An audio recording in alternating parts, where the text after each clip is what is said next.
Welcome back, Truth Seeker. Going to go over the bracket again real quick. The update is Arizona State has made the tournament. Sun Devils equals 35. This is the 35th March Madness. The name Arizona State Sun Devils has Gematria of 131. That's the 32nd prime. Buffalo's next win will be their 32nd, so ASU is a good school to do it over. In the next round, Buffalo could get their 33rd win, and Texas Tech equals 33.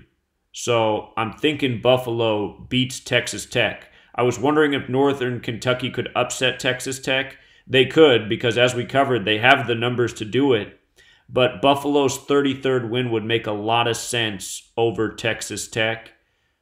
So taking Buffalo to win there. And Florida, they're kind of my long shot team. I expect them to advance from the first round because Florida equals 65. The next game's on a date with 65 numerology. The next game's on a date with 43 numerology, and Florida's also 43. If Florida can make it to the Elite 8, Gators equals 35, and Gonzaga can get their 35th win all-time in the tournament over the Gators. This is the 35th March Madness. Gonzaga equals 35. So is Catholic. Again, everything that's written down on here, I took a lot of time to think it out. I wanted to make sure each matchup made sense for the opponent. I looked at the date numerology, the current season records, the all-time series records. Notice I have Duke facing Virginia, Commonwealth, and then Virginia Tech with the expectation that they'll meet in the championship. Wouldn't that be just so Virginia? And big upset I have up here is Liberty. We covered it yesterday, the reason why.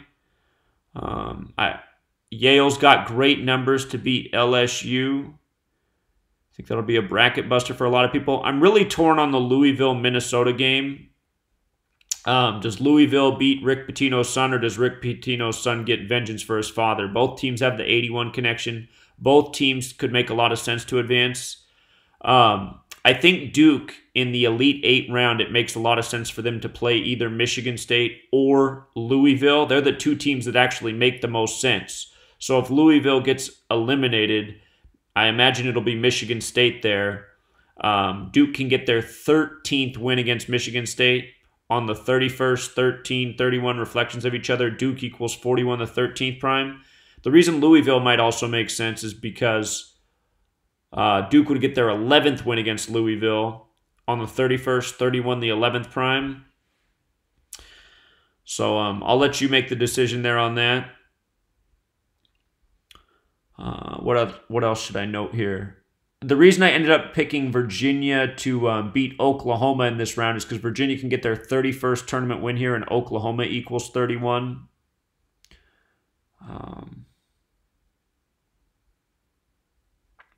UC Irvine, they got good numbers to upset. The coach can become 31-5 in his 315th career game, and then he can become 31-6 in his 316th.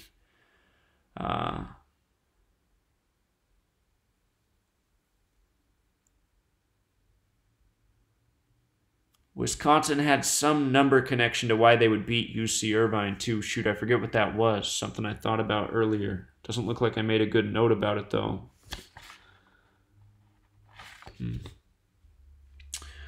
But the one thing that concerns me about my bracket is I couldn't see any good connections for an 11 to beat a 6, and I can't remember a year where 11 didn't beat a 6, so I'm a little bit worried about that. I have no 11s beating 6s, and I just know that that's a pattern that seems to hit every year. So maybe when you got a feeling on an 11 beating a 6, go with it, because that's what I feel is missing from this bracket. The other thing that seems suspicious is all the 1 seeds are in the Final Four, but again, I've been expecting Duke, Virginia before the brackets were even set. If Duke beats Virginia, they'll get their 118th win in the championship. Virginia Cavaliers equals 118. And if Virginia were to beat Duke, they would get their 35th all-time tournament win in the 35th March Madness, which would also make a bit of sense. UNC Kentucky seems destined. Tar Heels equals 128.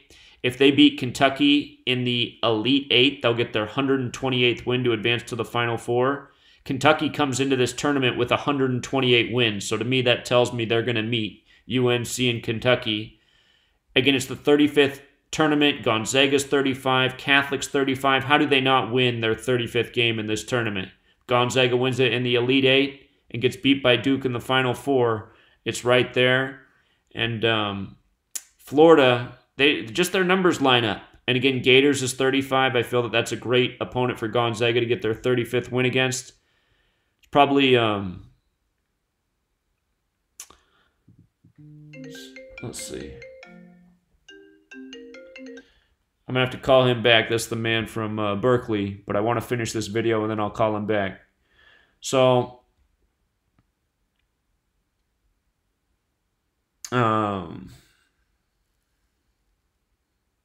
yeah, I hope you can make all that out. I think it's all legible. The abbreviations like Utah State, Washington, you should be able to figure out who I'm talking about. Virginia can get their 33rd win over Tennessee. Tennessee 137, the 33rd prime. Purdue playing on the 87th day of the year. Purdue Boilermakers equals 87. So, anyhow, gonna let it rip. We'll see what happens, Truth Seeker. Remember, use your own brain. You don't have to follow me, but these are my thoughts. Until next time.